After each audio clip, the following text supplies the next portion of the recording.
साथियों नमस्ते। आज हम प्रश्नावली 7.5 के प्रश्न करेंगे और इससे पहले के जितने भी वीडियोज़ हैं यानी चैप्टर 1 से लगाकर चैप्टर 7 तक के कंप्लीट वीडियोज़ वो सारे मैंने प्लेलिस्ट में डाल दिए हैं। तो आप प्लेलिस्ट में जाओ और सारे वीडियोज़ जो है आराम से देखो। तो देखो यहाँ पर जो हमारा पहला प्रश्न है वो है ABC एक त्रिभुज है। यहाँ ABC हमें एक त्रिभुज दिया है। इसके अभ्यंतर में एक ऐसा बिंदु ज्ञात कीजिए जो त्रिभुज ABC के तीनों शीर्षों से समदूरस्थ है। यानी इस त्रिभुज के अंदर हमें एक ऐसा बिंदु ज्ञात करना है जिस बिंदु से ये जो शीर्ष है तीनों त्रिभुज के वो समान दूरी पर हो। ठीक है, तो इसके लिए हमें सबसे पहले देखो दिया क्या है। हमें दिया है ABC एक त्रिभुज है। ठीक है, हमें सिद्ध क्या करना है? हमें सिद्ध करना है कि इसके अंदर मान लो एक बिंदु O है जो A, B और C से समान दूरी पर है। यानी AO बराबर है, BO बराबर है और CO। ये यहाँ पर जो बिंदु होगा मान लो O बिंदु है तो वो AO, BO और CO तीनों से समान दूरी पर स्थित है। ये हमें सिद्ध करना है। ठीक है, और अब इसमें हम क्या करेंगे? रचना करेंगे। हम क्या करेंगे रचना में? देखो, जो भुजा आपकी AB है, AB तथा दूसरी भुजा आपकी जो BC है, इन दोनों भुजाओं का हम क्या करेंगे? का लंब समद्विभाजन करेंगे। लंब समद्विभाजन करेंगे। ठीक है, हम इसका क्या करेंगे? लंब समद्विभाजन करेंगे। और वो हमें किससे करना है? प्रकार की सहायता से।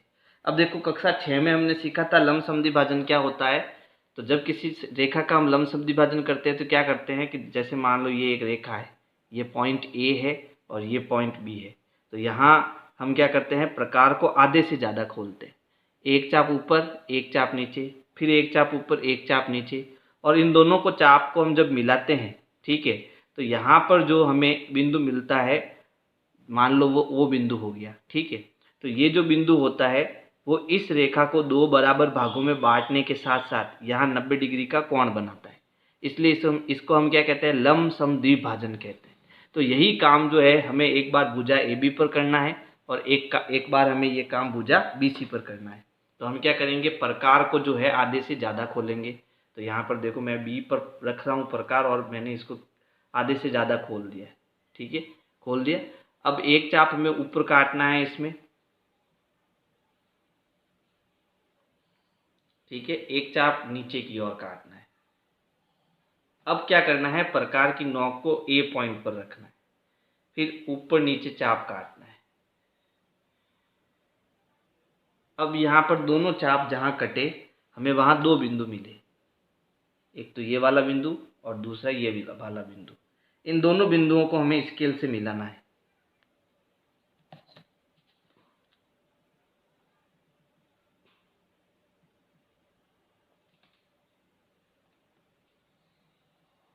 ठीक है, ये हो गया AB का लंब समद्विभाजन। इसी प्रकार हम BC का भी लंब समद्विभाजन करेंगे। तो इसके लिए हम प्रकार को आधे से ज़्यादा खोलेंगे। ठीक है, एक बार ऊपर चाप, एक बार नीचे चाप। इसी प्रकार अब प्रकार की नोक को हम C पर रखेंगे और ऊपर नीचे चाप काटेंगे। तो यहाँ पर भी हमें दो बिंदु मिलेंगे। इन दोनों बिंदुओं को हम स्केल की सहायता से मिलाएंगे।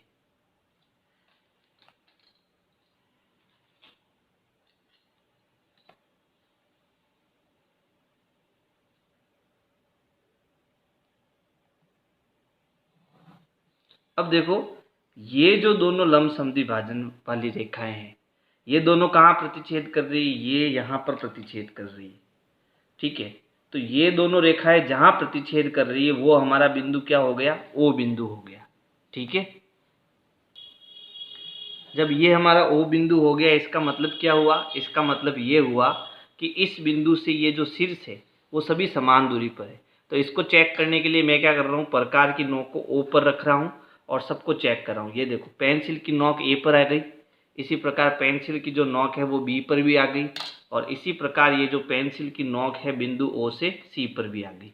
यानी ये जो बिंदु है वो इन तीनों शीर्षों से समान दूरी पर स्थित है। ठीक है, अब हम इसको सिद्ध करेंगे कि ये तीनों शीर्षों से समान दूरी पर है, तो कैसे है। तो इसके लिए हमें रचना में क्या करना है, ए को ओ से मिलाना है,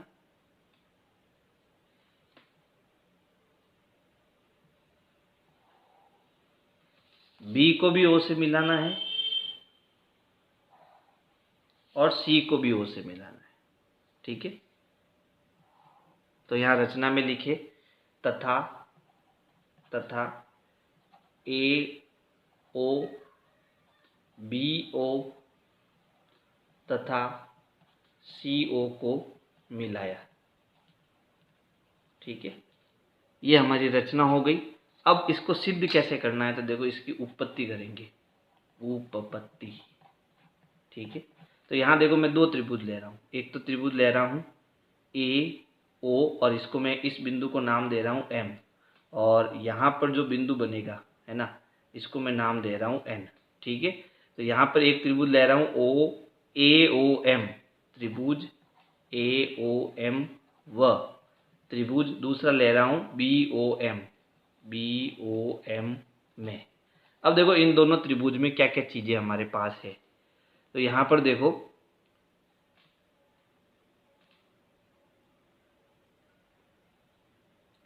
यहाँ पर हमने इस भुजा का क्या किया, ए बी का लंब समद्विभाजन किया। तो जब लंब समद्विभाजन किया तो लंब का मतलब होता है 90 डिग्री, यानी ये कोण और ये कोण हमारा क्या हो गया, 90 डिग्री हो गया।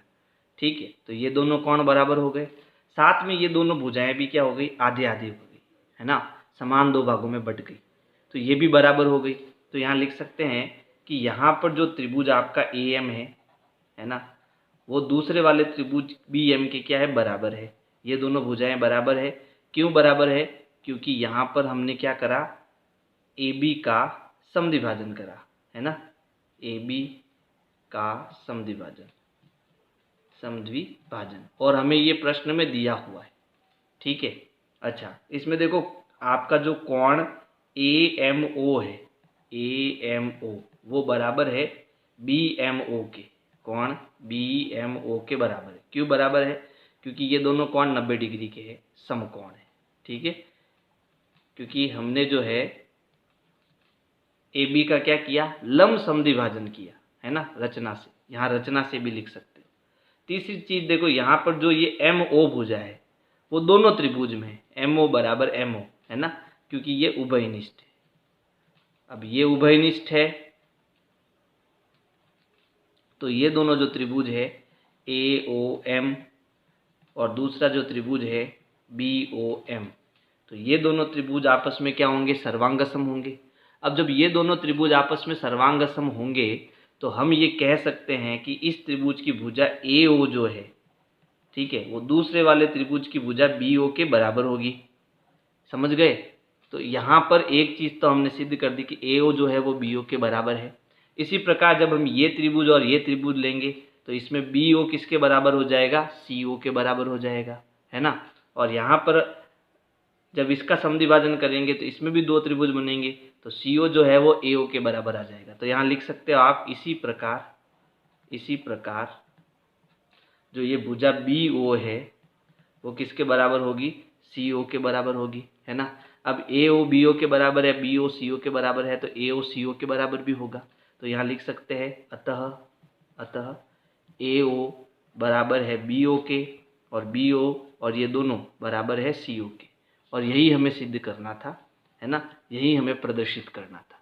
तो इस प्रकार से आपको ये पहला प्रश्न करना है। प्रश्न 2 है, किसी त्रिभुज के अभ्यंतर में एक ऐसा बिंदु ज्ञात कीजिए जो त्रिभुज की सभी भुजाओं से समदूरस्थ है। यानी इस त्रिभुज के अंदर हमें एक ऐसा बिंदु ज्ञात करना है। प्रश्न 2 है, किसी त्रिभुज के अभ्यंतर में एक ऐसा बिंदु ज्ञात कीजिए जो त्रिभुज की सभी भुजाओं से समदूरस्थ है। तो पिछली बार जो था वो सभी शीर्षों से समदूरस्थ था, लेकिन अभी इसके अंदर एक ऐसा बिंदु है जो सभी भुजाओं से समान दूरी पर है ना। तो सबसे पहले तो हमें क्या दिया है, हमें दिया एक त्रिभुज ABC। ठीक है, दिया है ABC एक त्रिभुज है, एक त्रिभुज है, ये हमें दिया हुआ है। ठीक है, और हमें सिद्ध क्या करना है या ज्ञात क्या करना है? सिद्ध करना कि इसके अंदर एक बिंदु है, ठीक है, जो इन भुजाओं से समान दूरी पर है, बिंदु O। अब जो अंदर वाला बिंदु है उसको हम O मानेंगे, है ना। बिंदु O त्रिभुज की सभी भुजाओं से समदूरस्थ है। ये हमें सिद्ध करना है। ठीक है, तो पहले चलो हम रचना करते हैं। अब रचना में हमें क्या करना है? हमें इन शीर्षों में कोण A, कोण B और कोण C, इन तीनों कोणों का समद्विभाजन करना है। ठीक है, तो यहाँ लिखेंगे कोण A, कोण B व कोण C का समद्विभाजन किया।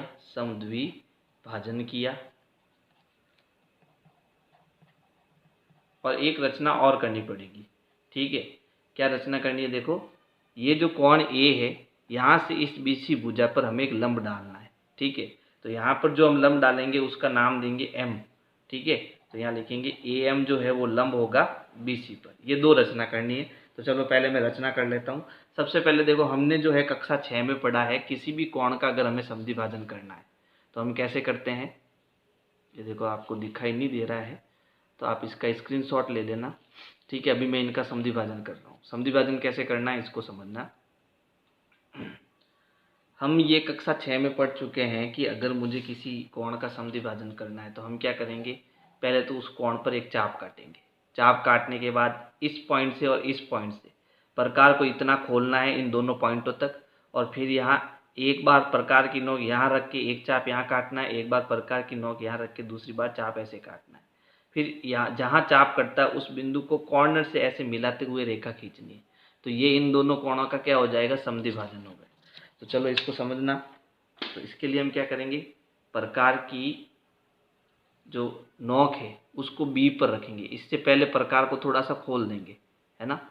ज़्यादा छोटा भी नहीं खोलना है, ज़्यादा बड़ा भी नहीं खोलना है। ये जो आप चाप बनाओगे ये हमें ज़्यादा बड़ा भी नहीं बनाना है तो ज़्यादा छोटा भी नहीं बनाना है। ठीक है, अब ये जहाँ पर ये चाप कटा है उन दोनों बिंदुओं से हमें यहाँ पर चाप काटने हैं। तो अब आप प्रकार को चाहो तो थोड़ा सा खोल सकते हो, है ना। तो एक बार प्रकार की जो नोक है वो आपको इस पॉइंट पर रखकर चाप काटना है, यहाँ। ठीक है, दूसरी बार इधर प्रकार की नोक रख के चाप काटना है। अब ये जो आपको बिंदु मिला है, इस बिंदु को ये जो B पॉइंट है इससे आपको मिलाना है। ठीक है, तो इसको हम मिला देते हैं।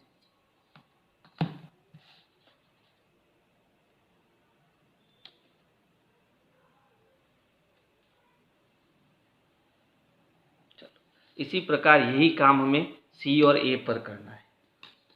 तो सबसे पहले प्रकार को थोड़ा सा खोल देते हैं और चाप काटते हैं C से।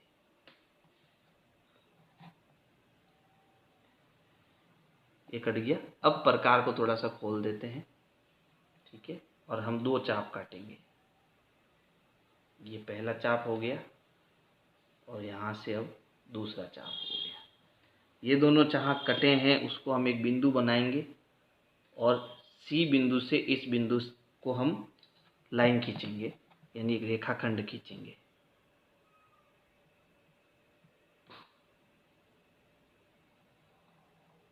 ठीक है, अब देखो ये जो दोनों समद्विभाजक है वो यहाँ पर कट कर रही है, यानी जो हमारा O बिंदु है वो ये वाला है। ये हमारा क्या हो गया? O बिंदु हो गया।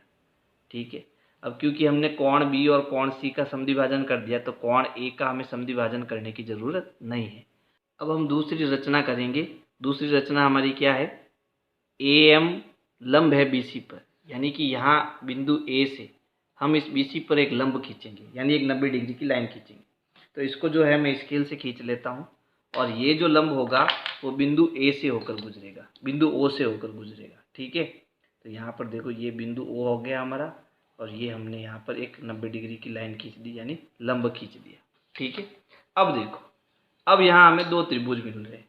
इसको मैं नाम दे देता हूँ P और ये जो बिंदु हमें मिला है इसको हम नाम दे रहे हैं एम। क्या नाम दे रहे हैं? एम। ये हमारा एम हो जाएगा। ठीक है, तो यहाँ देखो दो त्रिभुज मिले, अब इसकी हम उपपत्ति करेंगे, उपपत्ति। ठीक है, हमें क्या करना है, हमें यहाँ पर जो ये पी ओ है इसको हमें एम ओ के बराबर करना है। इसी प्रकार इसको मैं एन नाम दे रहा हूँ, और जो ये ओ एन ये भी बराबर होना चाहिए, है ना। यानी ये जो बिंदु ओ है इन सभी भुजाओं से समान दूरी पर है, ये हमें बताना है। ठीक है, तो इसकी उत्पत्ति कैसे करनी है, हमें दो त्रिभुज लेंगे, एक तो पी बी ओ त्रिभुज पी बी ओ व दूसरा त्रिभुज हमारा क्या हो जाएगा, M B O. M B O में अब देखो इन दोनों त्रिभुज के अंदर हमने इस कोण का क्या किया, समद्वि भाजन। तो मान लो ये कोण 1 है और ये 2 है, तो इसमें हमें क्या मिल रहा है, इसमें हमें कोण 1 जो है वो 2 के बराबर है। ठीक है, ये कहाँ से है, तो रचना से बराबर है। ठीक है, हमने रचना में क्या करा, इस कोण का समद्वि भाजन किया, है ना। चलो, अब ये जो हमने यहाँ पर कोण सी का समद्वि भाजन किया, तो ये यहाँ पर 90 डिग्री का कोण बना रहा है, और यहाँ हमने ए एम जो है बी सी पर क्या करी, लंब खींची, तो ये भी हमारा 90 डिग्री है ना। तो ये दोनों कोण 90 डिग्री, तो हम ऐसा लिख सकते हैं कि कोण बी पी ओ बराबर है कोण बी एम ओ के, है ना। अच्छा, क्यों बराबर है, तो ये भी हमें कहाँ से मिला, रचना से। ठीक है, अब देखो यहाँ पर जो ये बी ओ है वो दोनों त्रिभुज में, यानी ये कॉमन है, तो बी ओ बराबर बी ओ हो जाएगा, क्यों बराबर हो जाएगा, उभयनिष्ठ है। अब ये दोनों त्रिभुज क्या हो गए, सर्वांगसम। कैसे हुए देखो, त्रिभुज पी बी ओ सर्वांगसम है त्रिभुज एम बी ओ के। किस नियम से है, तो देखो ये कोण हो गया, फिर आपके ये भुजा हो गई, और ये भी कोण हो गया। तो यहाँ दो कोण यानी डबल ए एस नियम से, डबल ए एस नियम से दोनों त्रिभुज क्या होंगे, दोनों त्रिभुज आपस में सर्वांगसम होंगे। ठीक है, अच्छा, अब जब दोनों त्रिभुज आपस में सर्वांगसम है, तो मैं क्या ऐसा लिख सकता हूँ कि जो पी ओ है ना, यानी ये जो लंबाई है वो एम ओ लंबाई के क्या है, बराबर है। क्यों बराबर है, तो यहाँ नहीं हम जानते हैं कि जब दो त्रिभुज आपस में सर्वांगसम हो तो सीपीसीटी नियम से हम ये कह सकते हैं कि ये दोनों भुजाएं आपस में क्या होगी, बराबर होगी। संगत भाग हमेशा क्या होंगे, बराबर होंगे। इसी प्रकार मैं ये भी कह सकता हूँ कि जो पीओ की लंबाई है वो एमओ के बराबर है, और ये जो एमओ की लंबाई है वो ओ एन के बराबर भी हो जाएगी, है ना। तो यही हमें सिद्ध करना था। ठीक है, आप चाहो तो अगर आप चित्र बना लोगे ना, तो भी आप लिख सकते हो कि ये भुजाएं आपस में क्या है, बराबर है रचना से। इतना करके भी आप लिख सकते हो। ठीक है, तो इस प्रकार से आपको ये प्रश्न 2 करना है। अब देखो प्रश्न संख्या 3 है, मैं पढ़ रहा हूँ, आप ध्यान देना। एक बड़े पार्क में लोग 3 बिंदुओं पर केंद्रित है। ए जहाँ बच्चे हैं, बच्चों के लिए फिसल पट्टी और झूले, जो ए पॉइंट है यहाँ पर फिसल पट्टी और झूले, और यहाँ पर बच्चे हैं। ठीक है, बी जिसके पास मानव निर्मित एक झील है, यहाँ पर झील है। ठीक है, बी पर तो यहाँ कौन कौन रहते हैं, तो यहाँ पर कुछ लोग और रहेंगे। ठीक है, और सी पर देखो जो एक बड़े पार्किंग स्थल और बाहर निकलने के रास्ते के निकट है। अब एक आइसक्रीम का स्टॉल कहाँ लगाना चाहिए ताकि वहाँ लोग को अधिकतम संख्या मिले, तो यहाँ पर जो है 3 बिंदु हमें दिखाई दे रहे हैं, तो इसका मतलब है कि इन 3 बिंदुओं को मिलाकर हम एक त्रिभुज बना सकते हैं, है ना। यहाँ पर क्या बन जाएगा, एक त्रिभुज बन जाएगा। ठीक है, तो जब यहाँ त्रिभुज बनेगा तो हमें यहाँ पर एक आइसक्रीम की दुकान ऐसी लगानी है कि यहाँ जितने भी प्लेस है और इस प्लेस पर रहने वाले जो लोग हैं वो आसानी से आइसक्रीम खा सके। तो हम क्या करेंगे, इसके बीचों बीच में जो है हम एक बिंदु लेंगे, यानी एक आइसक्रीम की दुकान लगाएंगे। अब बीचों बीच आइसक्रीम में की दुकान जो लगानी है वो किससे समदूरस्थ होनी चाहिए, इन तीनों शीर्षों से समदूरस्थ होनी चाहिए। तो समदूरस्थ 3 शीर्षों से समदूरस्थ होने के लिए हम क्या करते हैं, हम इन भुजाओं का समद्विभाजन करते हैं, लंब समद्विभाजन। जब इनका लंब समद्विभाजन करेंगे जो हमने पहले प्रश्न में किया था, ठीक है, तो ये हमें बीच का बिंदु मिलेगा। ठीक है, और ये जो होगा बीच का बिंदु जी, ये तीनों शीर्षों से समान दूरी पर होगा। तो हमें हमारा उत्तर केवल इतना ही होगा कि ए बी सी एक त्रिभुज है, ए बी सी एक त्रिभुज बनेगा, त्रिभुज बनेगा, और आइसक्रीम की दुकान लगाने के लिए आइसक्रीम की दुकान इस त्रिभुज के इस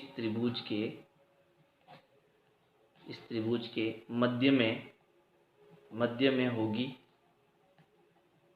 में होगी जो तीनों शीर्षों से समान दूरी पर होगी, तीनों शीर्षों से समान दूरी पर होगी। ठीक है, और इसको बड़े अच्छे ढंग से हमने पहले प्रश्न में समझाया है। ठीक है, ये कह रहा है आइसक्रीम की दुकान कहाँ होनी चाहिए, तो यहाँ बीचों बीच में होनी चाहिए और तीनों शीर्षों से समान दूरी पर होनी चाहिए। तो तीनों शीर्षों से समान दूरी के लिए हमने क्या करा था, भुजाओं का लंबशब्द विभाजन किया था। ठीक है, तो बस इसका ही उत्तर इतना ही है। तो अब देखो चौथा प्रश्न है, षडभुजीय और तारे के आकार की रंगोलियों आकृति 1 और 2 को 1 सेंटीमीटर भुजा वाले समबाहु त्रिभुज से भरकर पूरा कीजिए और प्रत्येक स्थिति में त्रिभुजों की संख्या गिनिए जिसमें अधिक त्रिभुज है, और ये भी बताना है किसमें अधिक त्रिभुज है। ठीक है, तो यहाँ पर देखो पहली आकृति में यहाँ पर हमें एक षडभुज दिया है जिसकी प्रत्येक भुजा जो है 5 सेंटीमीटर की है।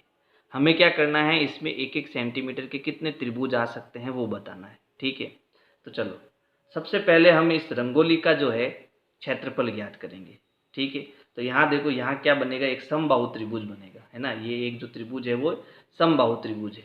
तो हम जानते हैं समबाहु त्रिभुज का क्षेत्रफल क्या होता है, समबाहु त्रिभुज का जो क्षेत्रफल है वो होता है √3/4 इंटू भुजा स्क्वायर। ठीक है, ये होता है इसका क्षेत्रफल।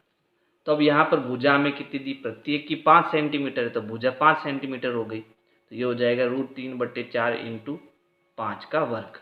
ठीक है, 5 के वर्ग को सॉल्व करो तो √3/4 इंटू 5 का वर्ग यानी 5 का गुना 5 से कितना हो गया, 25। ठीक है, और ऐसे ऐसे यहाँ पर कितने त्रिभुज है, 1 2 3 4 5 और 6 त्रिभुज है। तो यहाँ पर हमें किसका ज्ञात करना है, रंगोली का, है ना। रंगोली का जो क्षेत्रफल है वो ज्ञात करना है।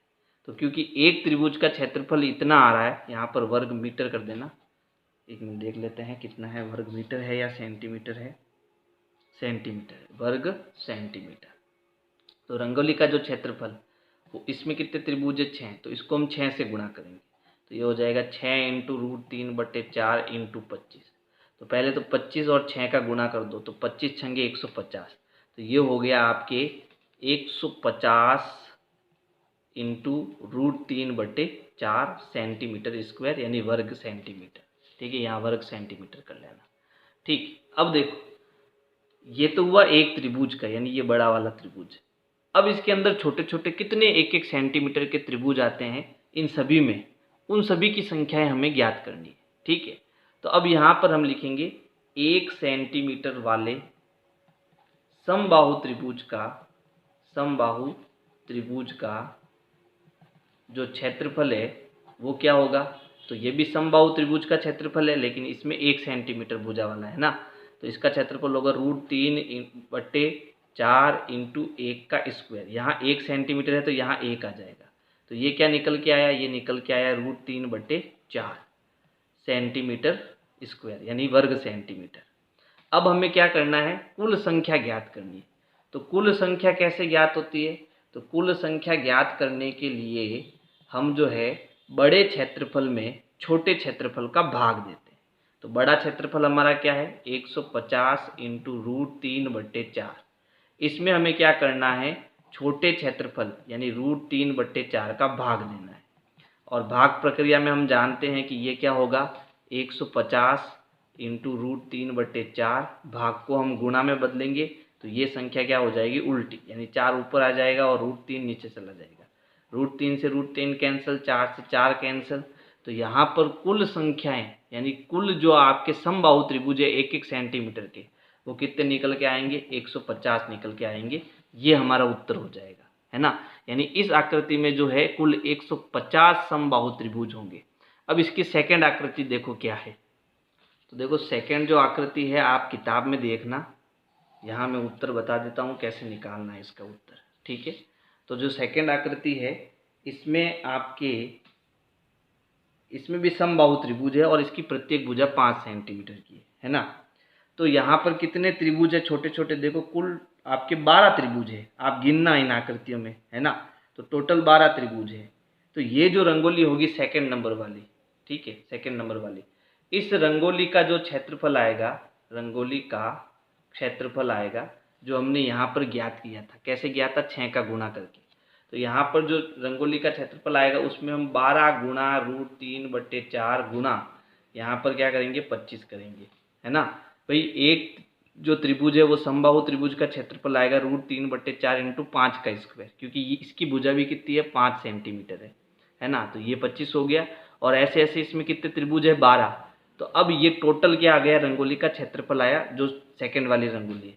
तो 12 का हम 25 से गुणा करेंगे, तो देखो 25 दूना 50 हासिल के 5, 25 एकम 25 और 5 30, यानी कि ये गुणा होकर 300 हो गया, 300 × √3/4, ठीक है।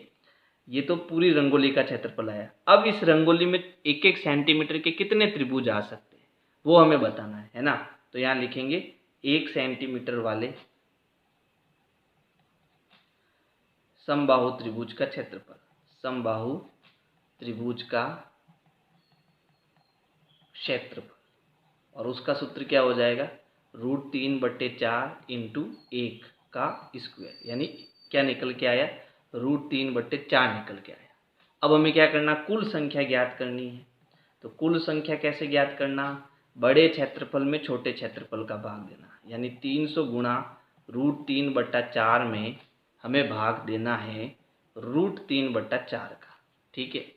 तो यहाँ पर ये हो गया 300 गुणा √3/4, ये भाग का इंटू हो जाएगा और ये उल्टा हो जाएगा, यानी 4/√3। तो √3 से √3 गया, 4 से 4 गया, उत्तर क्या निकल के आया 300। यानी कि इस सेकंड वाले में कुल 300 छोटे छोटे त्रिभुज होंगे, समबाहु त्रिभुज, और पहली आकृति में कितने होंगे 150 त्रिभुज होंगे।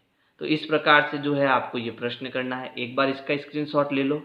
अब ये जो पहला वाला है, अब इसका स्क्रीनशॉट ले लो, ठीक है। तो ये आपकी जो है प्रश्नावली कंप्लीट हुई। और अगर मेरी वीडियोज़ आपको पसंद आ रही है तो लाइक करो, सब्सक्राइब करो, शेयर करो, कमेंट करो। Thank you. विनय क्लासेज की प्लेलिस्ट के लिए आपको यूट्यूब के सर्च में जाना है, ऊपर लिखना है विनय क्लासेज और सर्च करना है।